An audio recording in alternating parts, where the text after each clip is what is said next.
Please welcome Neil Bodenheimer, a former fighter pilot and all-around avionic badass that's going to teach us a lot about what's happening in the Middle East from a perspective of our fighter pilots, what they are interacting with, and is going to teach us something about the Air Force and what it means to have air superiority. Thank you, Neil. Yeah, absolutely, Brady. Thanks for having me, man. I'm stoked. So, real quick, you just got off with Piers Morgan. I want to hear about that. Then we'll go into your background a little bit. But I kind of want to jump ahead because I'm excited to hear what you guys discussed. Yeah, it was great, man. Piers is the thing I really liked about his show is he's bringing in people from all different sides of perspectives, right? And so the debate was actually really fun. There was a lady on there, and she was kind of talking apples and oranges. I was there kind of talking about the air war and what I see strategically happening next in Iran and how it's basically phased out. And she got pretty heated. I'll just say that. She got angry at me over, I don't really know. But I basically was trying to explain to her that what's happening, what I see happening right now is kind of what I see as a gift to humanity, as far as keeping the Islamic Revolutionary Guard Corps from having 10,000 ballistic missiles plus a nuclear weapon. So I was kind of explaining that. And then the part that I think you'll really find fascinating is, I know you're a big reader. I know you crush books. You gave me some good recommendations on some.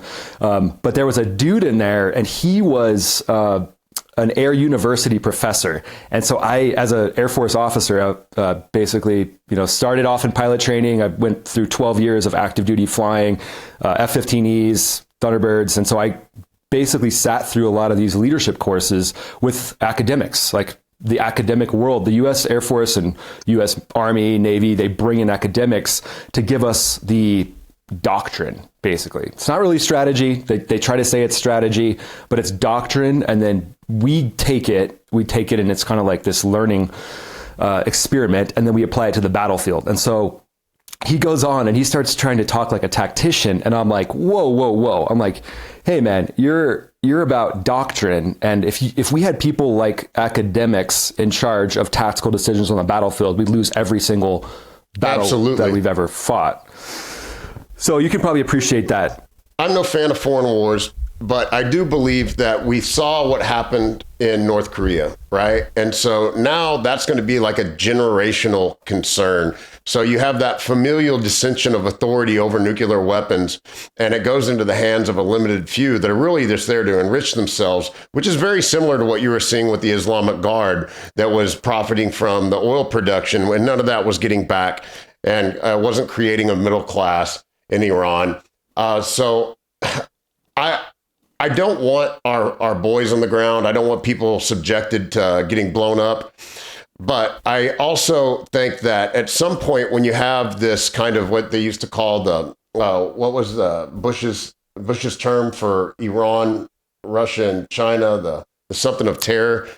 Axis of terror, I think. The axis of evil. And so if you start pulling the pins out on that structure and you start removing the buttressing and scaffolding that China and Russia have from a perspective of oil and then just international support, you're doing your kids a favor. And to that point, I am sympathetic to the operation.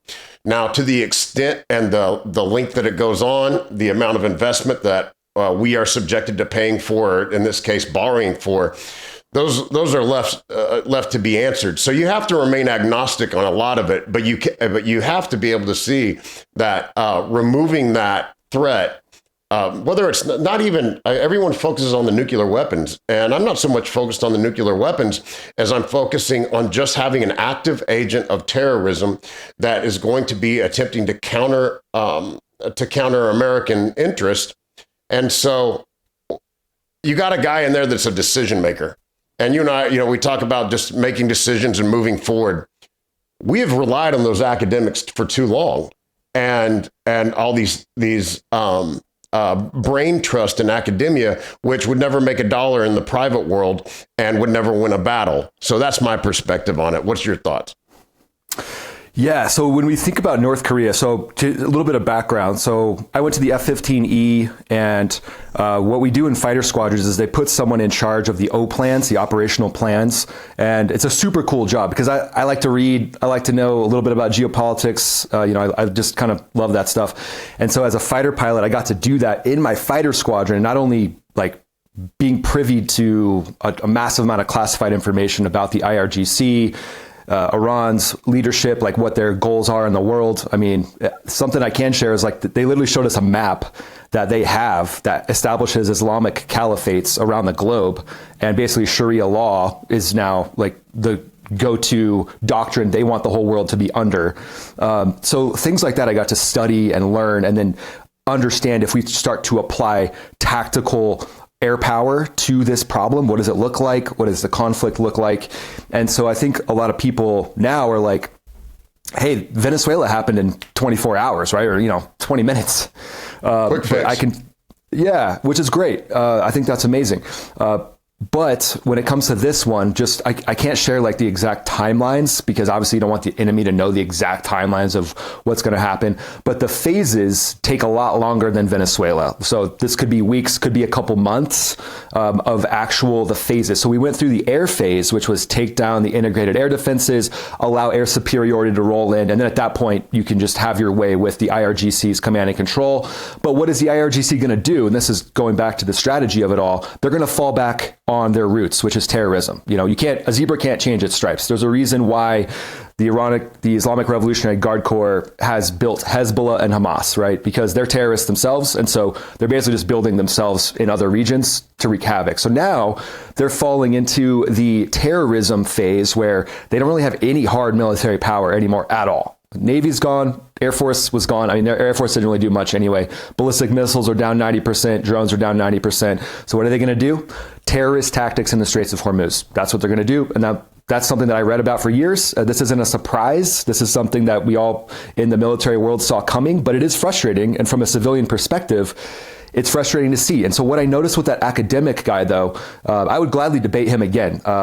Robert Page, I think was his name, but you'll see it on that Piers Morgan episode. I'd gladly sit down with him and I would say this to his face.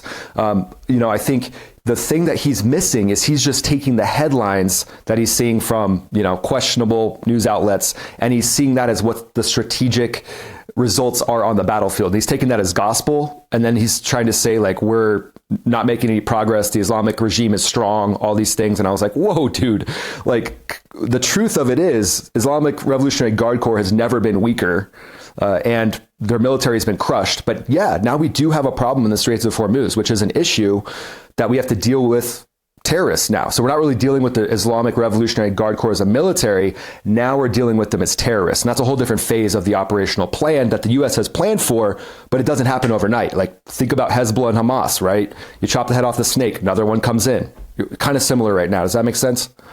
Yeah, I think what the big impact and I guess the intention of Iran is to impact global economy through the restriction of oil production, or to the extent that somehow people find sympathy, or that people decide that this is too expensive and we need to back off. Which I find at this point, after they've gained so much ground by destroying that much of their military infrastructure, it's probably not going to. They're probably not going to find a home for that argument. The real question goes into what are we missing in the forest for the trees when we see these single one-off events and like the news that this individual is drawing from, and what is the bigger what is the bigger plan? If this goes a couple months and they're successful, all this is going to be a wash, all this media coverage, and everyone's going to chalk it up. Wow, America is out there kicking ass again. But if it does delay, and you're talking about a 20% restriction on oil in the markets, that's going to get real expensive really quick. Yeah, absolutely. That's something I mentioned too on that Piers Morgan episode was, what would I do if I was, the one who was in charge of tactical decision making? If I was a commander of CENTCOM, Admiral Cooper is in charge of CENTCOM. I think the big thing is focus on the Straits of Hormuz, because it's the fallback position, and it's all the regime has left. So it's their leveraging position, and they're trying to say like, hey, we've got Russia on our side, we've got China on our side. Russia and China are on their side as much as the oil's flowing. As long as the oil's flowing, China's like, yeah, we're on your side, Iran. Yeah, sure, just keep the oil flowing. And the U.S. has allowed Iranian tankers to keep flowing to China, and that makes sense, right? Strategically, you don't want to anger China. There's no point. That doesn't really buy us anything. So I think it comes down to what's the strategy of actually opening the straits. And we've got a third carrier on the way.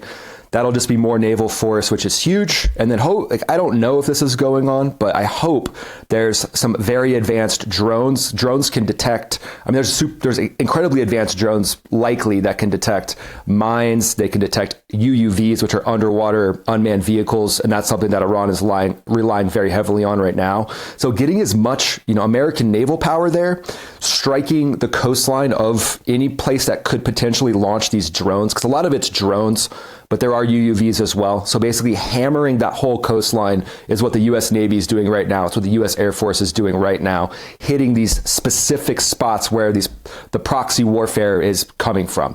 And again, the Iranian Navy is basically gone. But people are like, well, if the Navy's gone, how are they still attacking ships? Which is valid. It's a valid question. Well, it's with their detached Shahed drones. Yeah, exactly.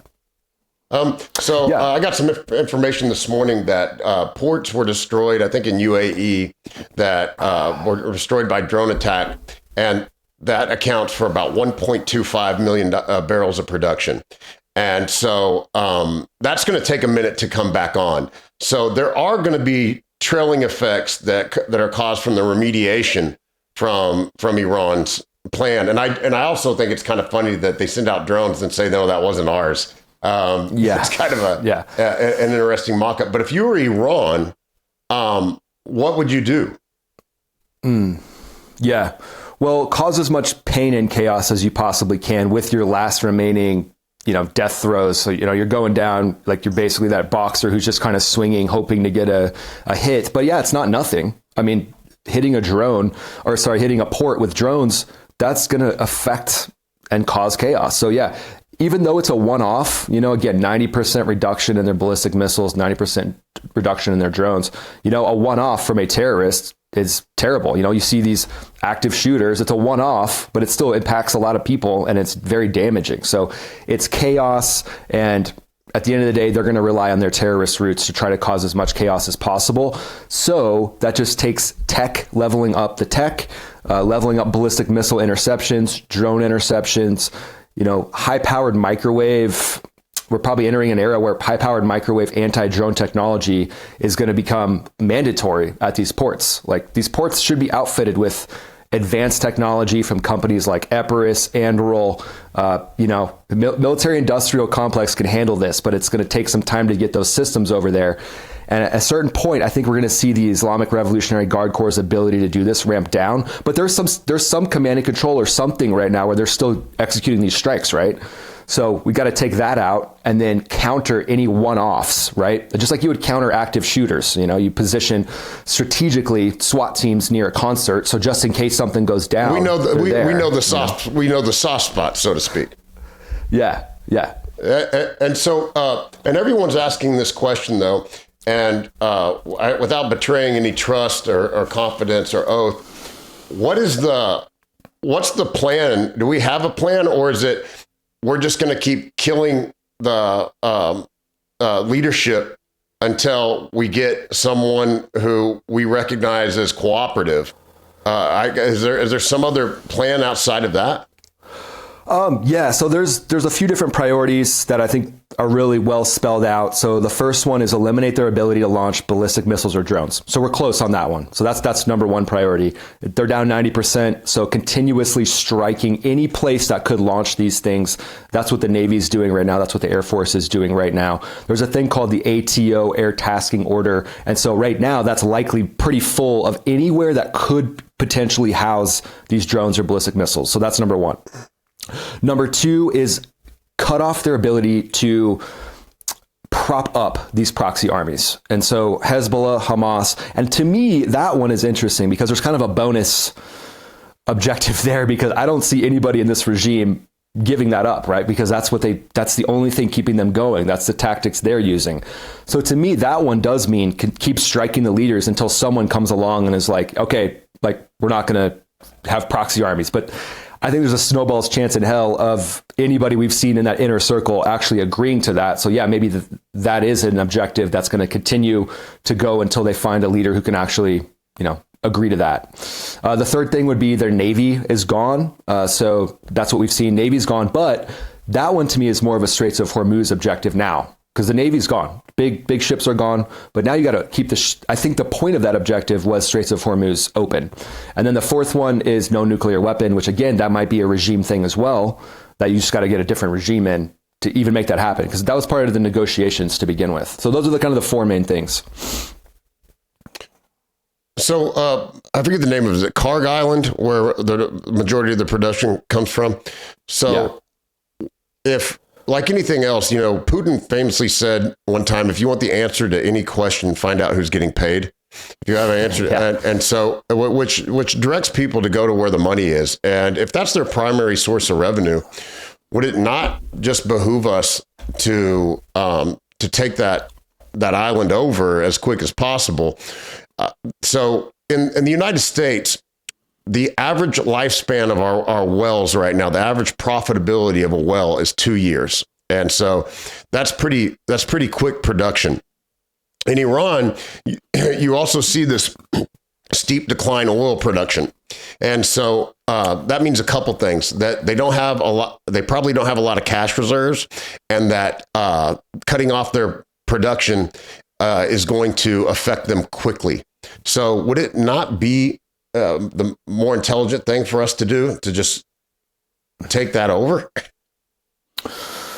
Yeah, I think that might be the plan at some point. I think right now, like a lot of the strategy on the chessboard is what happens to Iran in the next couple months as potentially this regime weakens and weakens and weakens. So if they have no ability to attack. Yeah, well, I'm not convinced that their ability to attack is based on that oil continuing to flow. I think right now their military's gone. So their ability to attack now was based on storage and having thousands of these little Shahed drones, the UUVs, those small underwater drones, and ballistic missiles. So the oil itself, I think we could bomb that tomorrow and we would still see these one-off attacks for the next couple weeks. I got you. But long term, that's a different story. Moving on from Iran and just talking about the Air Force in general. So I think you and I had this discussion where I feel like a nation's Air Force is a primary way to evaluate their civilization. I mean, it's your greatest demonstration of Earth technology and control of an area. So is there anything out there outside of the U.S.? Is there any Air Force right now? You hear things about China, but then you hear about the functionality of their hardware and it not being as good. Is there any other Air Force out there that contends with us in any way? Well, I think Israel's Air Force is really incredibly strong, but they're using our tech, right? So they're using our hardware and our tech. So, but their pilots are incredibly well trained. They get a ton of flight hours. They're very dedicated. And so their Air Force is very strong. I would say when it comes to adversaries like China and Russia, China probably more so has more of an ability to put up a fight because of their industrial base. Like they can build a ton of stuff and, they're getting tons of cash from us to build that. So I don't think it would be a cakewalk. Let's say the Straits of Taiwan situation goes down. That's a point where there probably would be a percentage of U.S. fighters lost. I think it would be much less of a percentage, like F-22s lost versus their J-20s. That's kind of their competitor with the F-22. Just from what I know about that thing, it's not quite as good, but it's no slouch. So if you put up 10 of those against, 2 Raptors, there's a chance that one of those Raptors gets taken out by 10 or 20. Maybe it takes 20 of those to take down one Raptor. So it's a game of attrition at that point. And China loves that. They'll play that game all day long, right? They'll just continue to build things, and they're all about numbers, whereas we're about quality over quantity. To me, they're, just like the little trinkets we get from Amazon. It's the same thing. Very similar. Well, they have a Timu military, but it's very, very numerous. So, well, if you'll remember, the Panzer tank was a similar approach that the Germans made, and we just outnumbered them with so many Abrams tanks. And then similar, the North in the Civil War won because the South didn't have the production capabilities that they did in the North. So I can see that being a concerning proposal if you do have to interface with them. So once again, saying what you're allowed to say, can you tell us some cool capabilities, some very some interesting things that we can do that maybe like on the high tech side or just on the aerospace side that makes our Air Force uniquely positioned to control the skies? Yeah, I can. There's some unclassed stuff I could talk about. So one of the biggest things that makes us different is something called Link 16, and that's basically a 3D or God's eye view of the entire battle space that you can actually pump directly into fighter jets, and then they can share information. So you could have an F-35, I don't know how many miles away. We'll just leave that one, like miles away, pumping information to an F-18 that maybe doesn't have as good of a radar, but now it kind of does, right? Now it's almost like everything in the battle space has an F-35 radar. So, it's called force multiplication. And that's something that the U.S. Air Force does incredibly well, is these systems that allow us to all talk to each other. We can all use each other's strengths and capabilities and minimize the weaknesses, right? Because the F-18 isn't stealth. The F-35 is stealth, so we can get it in closer to what we're trying to do and then get that radar information right back to the F-18. The F-18 uses it to jam some sort of a system that maybe it couldn't see itself, but it's using the capability from the F-35. And you can just take that and magnify that out, multiple times, and that's the system that keeps everybody way more lethal than if we were just on our own in our own little fighter jet. Yeah. So Neo, if I were king and I had access to a Moab, right? I always wonder when you have something of that provokes that much, destruction. Why is it that they don't utilize those as much? It seems like that it sends such a powerful message, and it was the old shock and awe thing. Why is there so much restraint on some of the weaponry? Well, I think for that one in particular, the Moab, that needs to be pushed out of the back of a C-130, right? It's a 10,000 pound bomb. Pretty sure it has to be pushed out of the back of a cargo plane. So that tactically right now in Iran, we have air superiority, but still, putting a C-17 or a C-130, something like that, it just puts the crew at a risk that we don't really need to. But there have been some massive explosions in Iran. Quam had this incredibly massive explosion. We don't know what it was from, but it looked like it was either a ammo depot going up. Potentially a Moab, but it just is even bigger than what I think a Moab would be. So it could have been a 30,000 pound GBU-57. But right now it's very tactical and very strategic. So you don't need massive weapons. And when you look at a lot of the strike footage that we're seeing, it's almost like the ballistic missile launcher isn't blown up. And the reason behind that is economy of warfare. You don't have to blow something completely to smithereens. You could do it, like you said, for some shock value. But I think, at this point, the GBU-57s that we've used before, Iran knows that we carry the big stick. But when you use just enough force that's needed, now you're using your resources effectively. So there's different types of kills and we would literally, before we would go fly, we would sit down at a computer program It's called JAWS is the name of it. And we would weaponeer out what is the minimum amount of weapon we need to do a certain type of kill. And an F kill means like a functional kill. That just means they can't use it anymore, which is usually perfect. You usually don't need any more than that. A K kill would be completely obliterating it. And then an M kill would be mobility kill. So it can't move anymore. And a lot of times with a tank, right? If you get a mobility kill, you're good. You don't need to completely waste a whole bunch of munitions on it.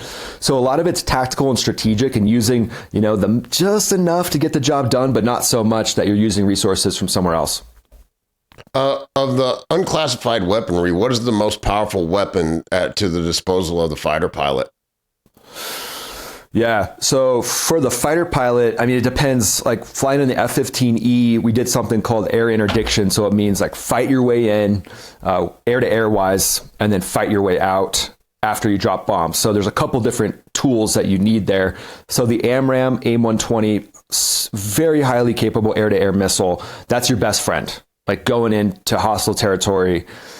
Even in Iran, Iran launched a couple Su-24s. They launched a Yak-130. These jets can do damage, especially the Su-24s were going in to bomb Qatar. They were shot down by F-15Es from Qatar, actually, who train with us a lot.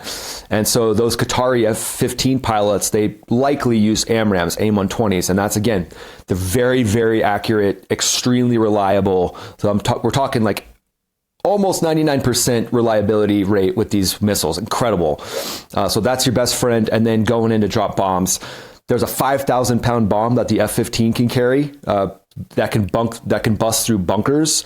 So that'd be something that you might carry, but you can only carry one of them on the center line of the jet. So then you think about what's the mission. Okay. So if you're going to go after high value targets, or maybe you're operating in an area where there's a lot of civilians around, then you want smaller weapons. So you don't necessarily need that big 5,000 pounder. You want GBU-39s, which are GPS guided smart bombs. And there's little racks that you put on the F-15, very versatile platform. And it's got like 6 different 200-pound bombs on it. And you can just decide where you want them to go, talk to joint terminal air controllers on the ground. These things have little wings that flip out and then they fly to the target, and they fly all around. They can do all kinds of stuff. They can loiter and wait. But what I noticed flying the F-15E is just how versatile our Air Force is and how many different things it can do. But again, that's a hard power thing, right? Like that's going in and taking out Iran's military, their force on force military, which we've done. But now it's all about, okay, now what weaponry do we need to take down their terrorist network, which is a different set of tools. Yeah. So real quick on the 5,000 pound bomb, can you give us a description or compare that to anything? What's that equal in sticks of dynamite, or is there some way to understand the capability of that bomb? Yeah, it reminds me of myself doing squats at the gym. I'm just kidding. So it's basically, I don't know. So of a 5,000 pound bomb, and people will have to fact check this, probably 2,000 to 3,000 pounds of it's actually tritonol, actual explosive. And then the rest of it is heavy metal. I would guess that it's probably steel. So it's basically meant to pile drive in and then explode. I don't know the amount of dynamite sticks it would be, but I do know that the ability of it's pretty impressive how it drives in and it waits. It has this really strong fusing on it, so it can drive through, again, it's a classified number, but let's just say, 5 feet or more of concrete, and it can go through that and not explode yet, and then wait until it enters a cavern and then explode. And you do all that weaponeering in a software program, and you can literally build it and then you watch it go through whatever you're trying to go through, and you can be like, all right, I want this much concrete, this much earth, this much steel, and then you just watch it and it literally shows you, okay, yep, this is going to work, or no, you need a different weapon. So it's kind of like a video game prepping and preparing. How long did you go through withdrawals after you started stop flying this stuff, man? Because that shit's got to get to you. Film the just the authority at the end of your hands, and I know guys like you are special. They don't entrust that to your average window licker, right? So, what was it like being able to have that in your hands? Well, first of all, there's many ex-girlfriends out there that would disagree with you about me being special, but that's a whole nother subject. Honestly, that part that was like, it was hard to give that up. But when I went from F-15Es to the F-16, that was like the passion of flight. And I think that's kind of the main thing, even beyond the weaponeering is super cool. And I loved doing it, but I more just loved the actual like fighter jet experience, flying low levels, flying fast. I mean, 500 knots through a canyon, like nothing comes close to that. Like, it's just so cool. It's like you're in a roller coaster, but you can control it and decide when you go up and down and all that.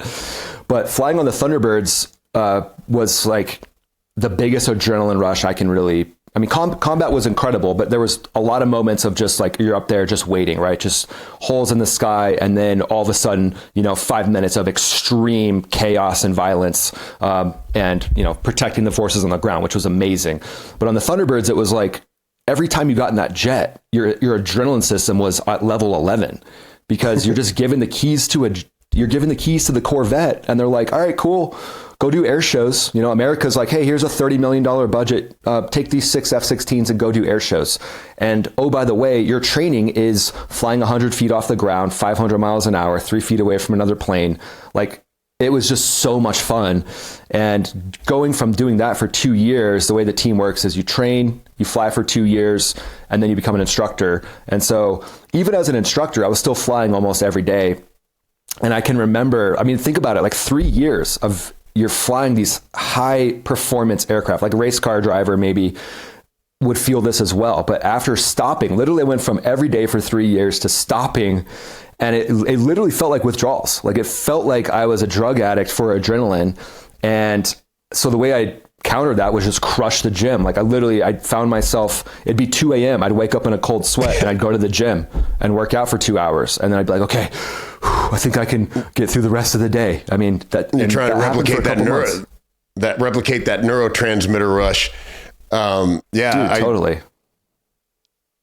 I would imagine that the level of just boyhood fun in that, like the kid that's just like building ramps for his BMX, I imagine that is like, it's got to be orgasmic. So what's some of the like most difficult maneuvers to perform in one of those aircraft? So a lot of the interesting things when you watch the Blue Angels or the Thunderbirds is it might not be the move that looks the toughest, because there's a lot of big movements where we all go up and we break apart, and there's like these big things. Those are pretty straightforward because, there's the movements are large. It's when you get into the really fine-tuned stuff where it gets difficult. Like on the Thunderbirds, I was basically tucked. Here was the lead jet. I was tucked underneath him here, and we did a complete roll, which is, if you're a pilot, it might make sense, but it's very awkward to do that. Like, you would never do that in any other phase of flight. So it's the types of things that even in a fighter jet before, in the F-15, when I went to the F-16, they're like, yeah, you're going to tuck in 3 feet away, and then you're going to unload and push down in order to stay in position. And you're going to go into a slight negative G, which is something you would never do in a combat fighter jet. And they're like, you're going to do that, and you're going to maintain your calm, you're going to breathe, cool as a cucumber, and you're going to roll out the other side. And oh, by the way, to keep from sliding away, you need to rudder into this jet. And I'm like, wait, push like control surfaces into that jet, but I'm already 3 feet away from them. And they're like, yeah, that's what you're going to have to do to keep from falling away this way. You have to go into them as you turn. And so it's just counterintuitive to any other type of fighter jet flying. And you have to get over that. It's kind of like what I would relate it to the viewers of would be like doing a backflip. First few times you do a backflip, it's super weird, right? It's really a crazy experience. But then you do it a few times and you're like, all right, I can calm my nervous system down enough to be okay in this. So, man, you must really have your shit together if they give you the control of this kind of thing. So, like, is your underwear drawer in your closet, like, all in, like, perfect order? You know what I mean? Like, when you go into, like, your medicine cabinet, is everything facing one way, and, like, all your Monsters and Coke, you see the label in your fridge? My underwear cabinet would be all in order, but I don't wear underwear. So that's kind of the thing that, yeah, dude, I love Nat's assing stuff is what we call, like, I love dialing things in. We talk about that in science too. Yeah.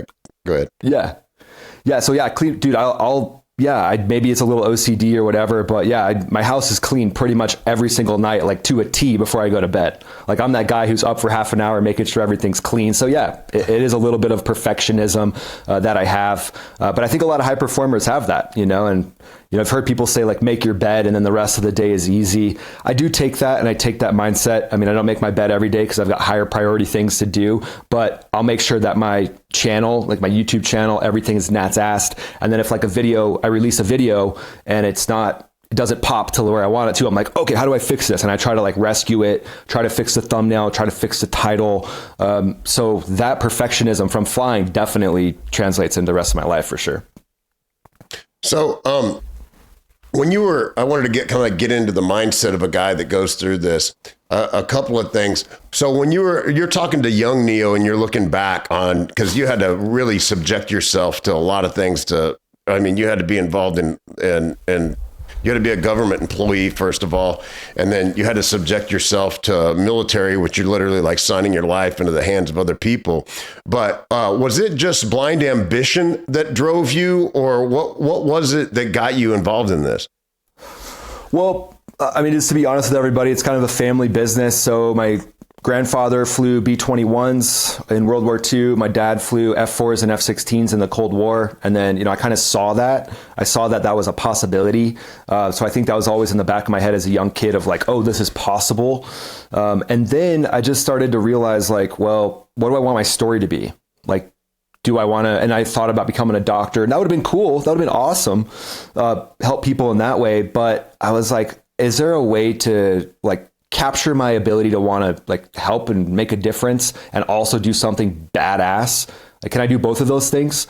And so I kept trying to find reasons why I shouldn't be a fighter pilot like my grandfather and my dad. I kept trying. I was like, well, no, I want to be something different. I want to pave my own path, my own way.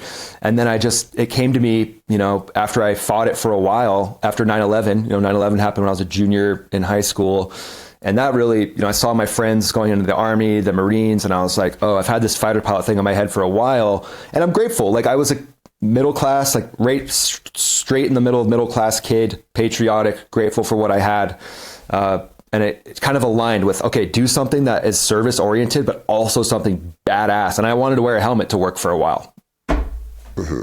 Well, hey, so did you ever when you have, if I was a doctor, what I would have done when I was single is I would have wore that lab coat to the bar. Like, did you ever wear that? Did you ever wear that uniform out? Like, I imagine that's a pretty damn strong draw. Yeah, it's pretty funny because as a fighter pilot, like I would have done it. I would have worn it out when I was single. Absolutely. I'm not above that. But it's like you're so busy and you're always hanging out with other fighter pilots that you don't really understand how cool it is until you kind of leave. You go and you fly these sorties. You fly for 12 hours a day. You debrief for 4 hours. You go to the bar and you have a couple beers and you go home and you just hang out with other fighter pilots literally all day long for the most part. Yeah, and it's funny because I remember when I was a younger guy, when I was single, and I'd be out at the bars, and girls would be like, "So what do you do?" And I'd be like, "Oh, well," for a while I was like fighter pilot, and they were like, "Whatever." They were like, "No, you're not." And then so eventually I'd be like, "I'm a musician, live in my mom's basement still," and that got me more. I think it was just unbelievable to a lot of people. So. Yeah. So, hey, there used to be articles about this, that a lot of the fighter pilots were only having daughters. Have you ever heard of this? Is that true? Yeah. So I had a son. I have one son, but all of my buddies, all of my really close buddies that are the best fighter pilots I know, they all have daughters for the most part. So. Yeah, is it centrifugal force? Is it like centrifugal force on the nuts? What is it? Well, you're sitting in this like F-15, for example, and it has a massive radar, right? Huge. Like you would never subject yourself to a radar like that in the civilian world. You stay away from them. That's why at airports, those radars aren't in, they're not next to the terminal. They're like a ways away, and they, have, protection over them. And there's radar waves that can do things to our bodies. Like maybe it's kind of why people say don't stand in front of a microwave, but you're literally sitting there in this jet with your legs spread open with the stick, the fighter jet stick right here, you're flying. And that radar doesn't just send energy that way. Like it sends a lot ahead, but it sends a ton to the sides. It can send some backwards. So you're kind of, as a fighter pilot, and by the way, you're up there with other jets dogfighting that are shooting that radar right into your body. So there are a lot of fighter pilots that have some eye issues later, develop certain things with their eyes, and that's said potentially because of the radar waves. Yeah. So now that you have a family, I would imagine that it's got to be difficult for a guy to go into combat zones when he's got kids on the ground. Did you wait till you were done with your service before you started your family? Yeah, I did. A lot of my cohorts didn't. They had families, and hats off to them. I don't know how they did it. That was amazing to me to see them balance those two things.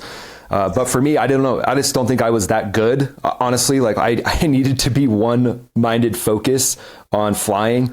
And I lost a close friend of mine, my best friend, after 6 months into flight school. He crashed right next to me. I saw the plane crash, saw the smoke, come up. Yeah, appreciate it. But that was a moment for me where I was like, oh, I questioned a lot, right? I was like, should I even be here? Should I quit? But I think that really made me a little more I couldn't handle the family pressure as well. If I was going to be successful and keep myself alive and my wingman alive, for me, I needed to be single through that. Well, I know when it comes to spearfishing, I do a lot of free diving, and then I know having kids takes 30 seconds off your dive because you got to make it back up, right? So yeah. Has it affected the way that you've flown since? Well, I think so. I had my son, and I'm not flying high performance fighter jets anymore. So, yeah. But when I think of just risks in general, it makes me, I think, more risk averse in certain ways. I don't want to go up in an experimental aircraft with a buddy who just built it, right? So it does make me think of okay, if I'm going to go into risky situations, I want to mitigate the risk, and I want to go into it with companies that know what they're doing, super solid companies. For example, I'm working with Joby right now. Have you heard of Joby Aviation before? I'm an investor, bro. Oh, heck yeah, dude. Yeah, I love Joby. Yeah. I'm so excited. I want my own. I put me on the wait list. Screw the Cybertruck. I want my Joby. That's what I'm saying. Why don't you tell the audience a little bit about what it is real quick? Yeah, so I've gotten to fly the Sim, and it's an electric vertical takeoff and landing air taxi. And I got to go into some of the back rooms, watch this thing being built. I got to see the inner workings of this thing and how dialed in the engineering is on it and the redundancy in the backups. And so for me, I was like, oh, this is something that I would totally get inside because of the way that it has redundancy, it has backups, it has 2 motors in each of the propellers, and it has 6 propellers. And it can fly without 2 of the propellers working, and maybe even more of them not working. So the redundancy and the backup, that's my type of risks now, because, again, flying is inherently dangerous. There's risks with flying. But I think in that Joby aircraft, they've mitigated the risk so much that things like that I'm like, yes, that's what I want to get inside. Getting inside a single engine Cessna with a buddy who's like, hey, hold my beer, watch this. Those days, I don't want to go back to those days. And people will sometimes get offended because they're like, oh, I want to, we're friends. You're a Thunderbird pilot. Come watch me fly my DA-20. Come sit next to me. Come fly with me. And I'm like, most times I'm like, hey man, I've lost a lot of friends in these things. Fighter pilot or not, a lot of these things can, get people killed. So I like to mitigate the risk. Yeah, I hear you. It's kind of like me. I spent over a year of my life living out of tents in Africa, and now my idea of roughing it's like running barefoot through the Holiday Inn. I'm just not the same guy. Yeah. What is that for you? Is that kids? Is that the kids did that for you, or? Yeah, I think a couple things. It's probably similar to you. You've had the experience repeatedly, right? And so what you're going to get out of it. And then there's also just I'm looking to grow in other areas, and I do have kids, and so I'm investing that time at a lower risk profile with them. Now I'll go hunting with my son. I'll go dangerous game hunting with my son. We're going to Central Africa here in a couple months, but I spent a lot of my life noodling, and I would swim under broken river, broken concrete, and broken down boat ramps. And we would do it. It was so crazy, Neo. So when I was younger, before I had kids, like I would grab your legs and you would go in a hole. And then someone would grab my legs, right? And if you had a hold of a fish, you would kick, and then I would kick, and they'd pull you out, and you'd be 12 feet deep, 12, 18 feet deep under a riverbed. And so, I've been in there when you get stuck and you have to calm your mind out and squeeze out. But I've already had those experiences. I know what there is to gain from them, and I'm just trying to grow in other areas. And growing as a dad is its own challenge, and I want to be better at that. I want to be a better business partner. I want to be a better husband. I want to be a better Christian. And so some of my own individual ambitions that I did for shits and kicks, that's kind of taken a little bit of a back seat, but then the benefits have been tremendously more fulfilling. When you see your kids develop, there is such a satisfaction in that. And I haven't had anything that compares to it yet. So my son just got in he got accepted to a really difficult school to get into.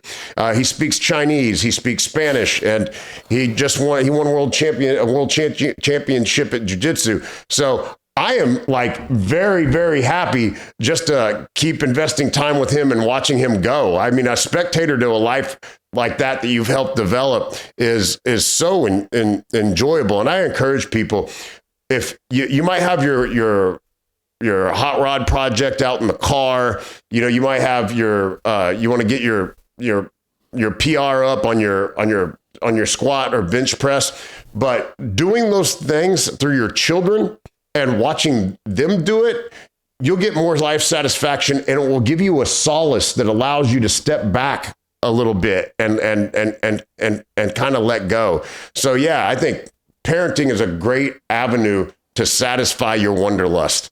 Dude, that's so well said. That's so well said, man. Can I add on something to that? Absolutely. Yeah. So I'll second that. And I think it makes me risk averse in certain ways, like kind of like we talked about. You're not going to go noodling right anymore. It makes me risk averse in those types of ways, like physical. I want to be around for my son, and I want to have more kids. That's the goal. And so it makes me risk averse in those ways, but it makes me more willing and wanting to take on risk in ways of, like, I guess what I experienced today, like going on Piers Morgan and debating with someone that, who knows, I could look like a fool. Maybe I did. I don't know. But I was willing to just, reach down deep and be like, you know what? I want my son to see this one day. And I want him to see his dad trying and standing up for the character and the values and the morals that, I fought for this country to protect. And so it makes me a little more willing to take risks in that avenue. Does that make sense? Absolutely. Well, like I said early on, you're like, when people get to be put in the position that you're put in and trusted with the authority that you've been granted in life, you got to be a badass, and you have to also fulfill your commitments. And in that, and this is also includes a thank you for your service, by the way. So when you have invested that much of your life force into, pursuing and benefiting the country and trying to protect it, I think that you get a different kind of vote in these types of arguments. Like when you get the academic people, we're talking about, we use the word spectator. It's different than the guy on the field. And you've had so much inside information and then so much inside experience that I don't find it a valid debate when you're going up against someone that hasn't. And I mean, that guy is such at a sensory disadvantage and an experiential disadvantage in life experience that, for me, it loses a little bit of credibility. I like to hear, look, I like to talk about thoughts, and theorizing is fun. But when you have to go get shit done and make stuff happen, that is a completely different, like, you are in the middle of making a lot of decisions and you will see their impact soon. And so that's different from the guy that sits around and says, what if? Academics and scientists will create a situation where you have paralysis by analysis. And so I find it cool that you're out here debating these kind of people. And I mean, yours is the voice that I want to hear on this topic. I don't want to hear someone that's a glorified journalist and their white paper is their Wall Street Journal article. Yeah, dude, that's super perceptive, Brady. I'm wondering if a part of that comes from you from being a hunter and the fact that, if you don't line the target up right, you don't have the gun ready to go, you are responsible for actually getting that kill and being successful while hunting. You're not relying on someone else to pull the trigger when you go hunting, right? And so you're operating in that aspect. Yeah. So it makes, go ahead. Yeah. So I don't, people talk about, I don't do hunting stories much. I mean, I've killed thousands of big game animals, and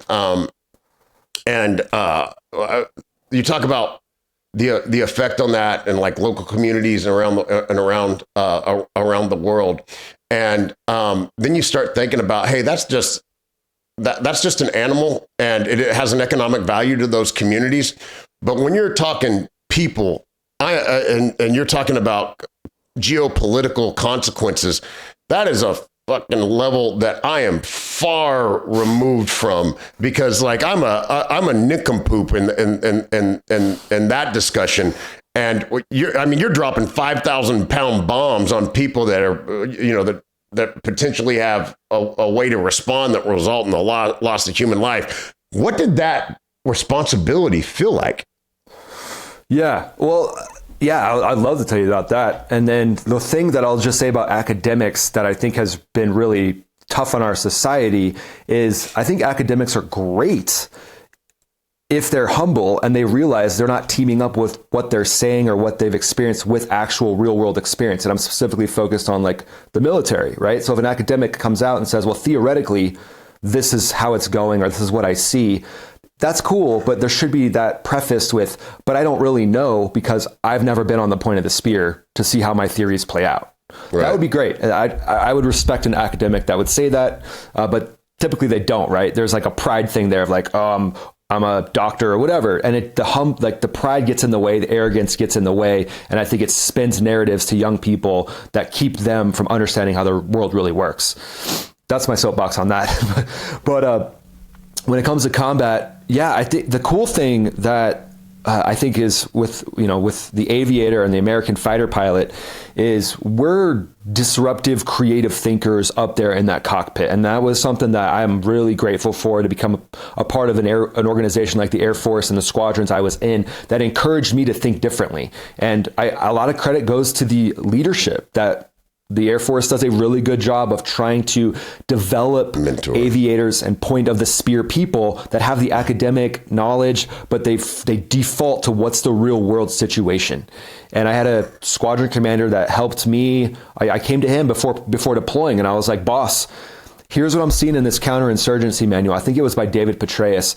And I was like, here's what I'm seeing in this counterinsurgency manual. Here's what I'm hearing over here. Which one of these are we doing?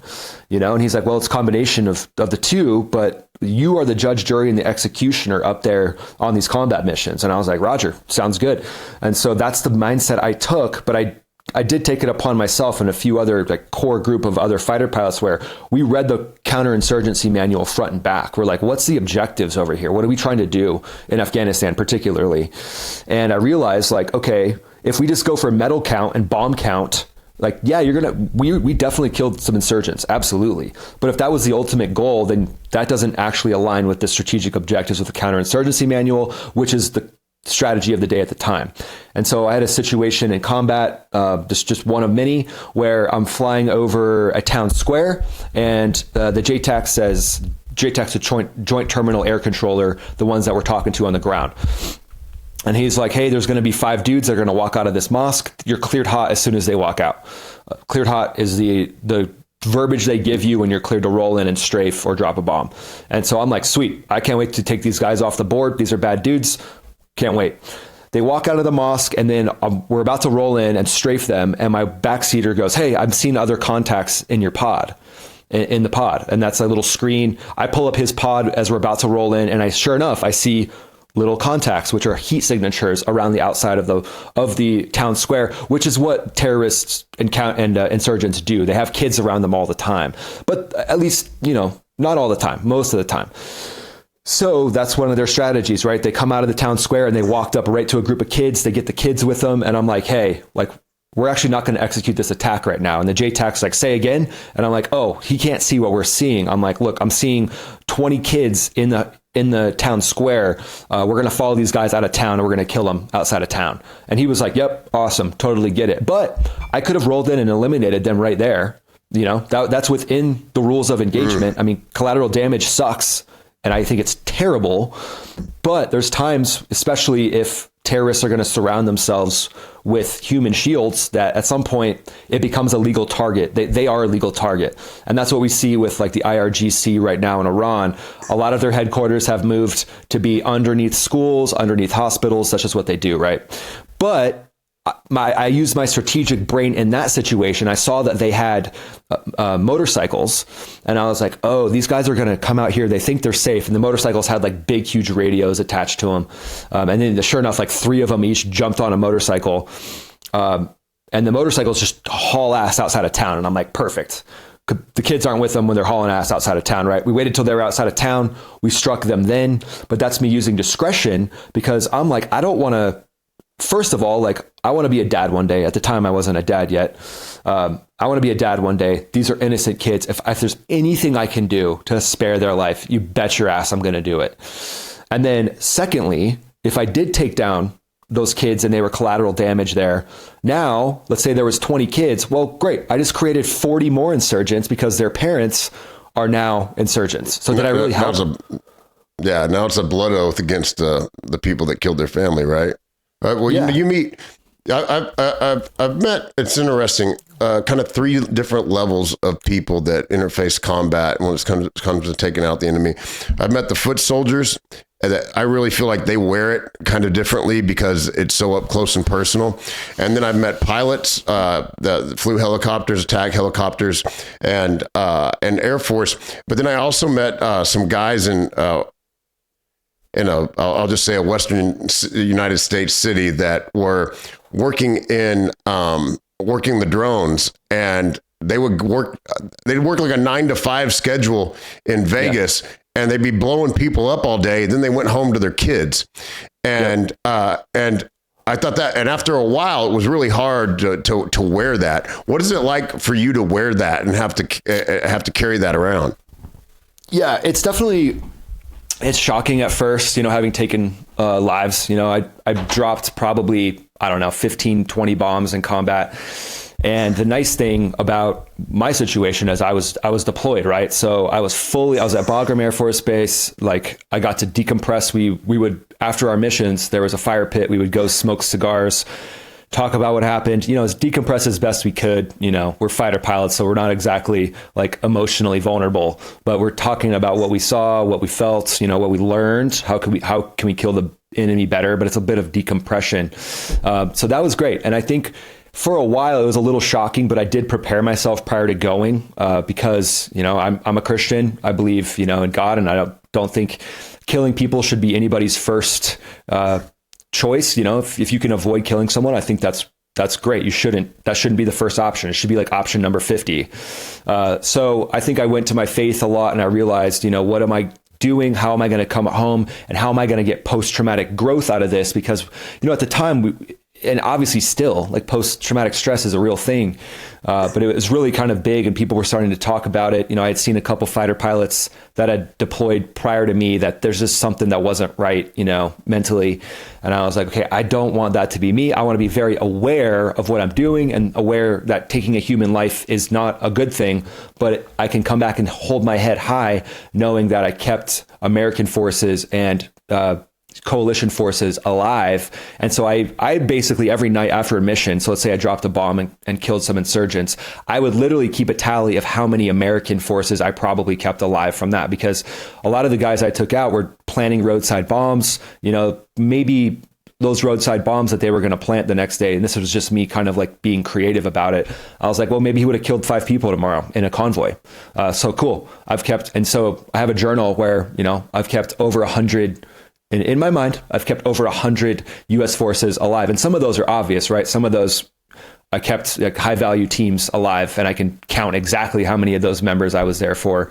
But then I was also like, okay, well, the second and third order effects of not having this team of 8 dudes that are, on the border of Pakistan planting roadside bombs, 8 of them are now gone. And so that probably means, maybe 20 of our troops will live. So I always focused on that. What am I doing to bring American forces back home? And it just, to this day, I hold my head high. I sleep like a baby, but also I made decisions like not to drop those or shoot those bullets at that town square and take out, collateral damage. Now, there probably were times where there was some collateral damage, but if I could prevent it and I could see it, I did everything in my power to keep from killing, innocent people, and especially kids. Yeah. Well, once again, thanks for your service, man. Where can people find you? Where are you at on the web? What's the future hold for you in the near term? Yeah, thanks, man. Max Afterburner USA on YouTube. That's the best place for people to go and find me. It's Max Afterburner USA on Instagram, and then Max AB USA on X. So my goal right now is just keep building the YouTube channel. And then I have this thought of, because a lot of news agencies will reach out, and there's some really good ones. Like Newsmax has reached out, and I do some spots there. I do guest spots there, and it's great. But what I've noticed is, there's a kind of a missing piece in the media for operators. So I think Black Rifle Coffee, I know you probably know a lot of those guys. They're really good at getting operators and getting their perspective and capturing that operational experience and telling that story of courage, competition, bravery. And I think that's partly why they're so successful. But I see creating some sort of a media company, maybe like the ESPN of the military, that's the Max Afterburner channel, kind of turns into a network where we have top tier aviators, special forces members that are the anchors, that are the journalists, that are, tip of the spear people. To your point, it seems like with all this training and this experience that this is for society, that our operators right now are somewhat of an underused resource, right? Because we have all this training and capability, and these are like the best of the best that have been through trials and toils to confirm it. And there's a lot of value that they have to add to these discussions, to enlightening people into the world that they live in, and much more. So no, I think that's I think that would be a valuable asset. And, one of the things that happened in media is people stop having to name sources. People stop having to confirm through 3 sources, things like that. And I don't see that happening the same way when you get a bunch of operators in there. I think there's a high likelihood that you're going to get a much clearer picture of the truth. I've read books that were written by former intelligence officers, and they are much more pinned down than other stories. So I think that would be a very intriguing, perceptive opportunity for the public that would gain some insight. But I wanted to send just a big thank you for coming on the show. You're a really interesting guy, and I wish you and your family all the best. And just thank you for all you've done and all you're doing. Brady, thanks, man. The last thing I'll say is my goal is to get into Top Gun 3. I want to have a leading role in Top Gun 3, and I'm serious. And I think they should rebrand it Top Gun Max. Maverick took us far enough. I got you. I'm ready to go. Let's go Top Gun Max. You got the mug, man. All right, guys. Thank you Thanks, for tuning in. We'll see you next time.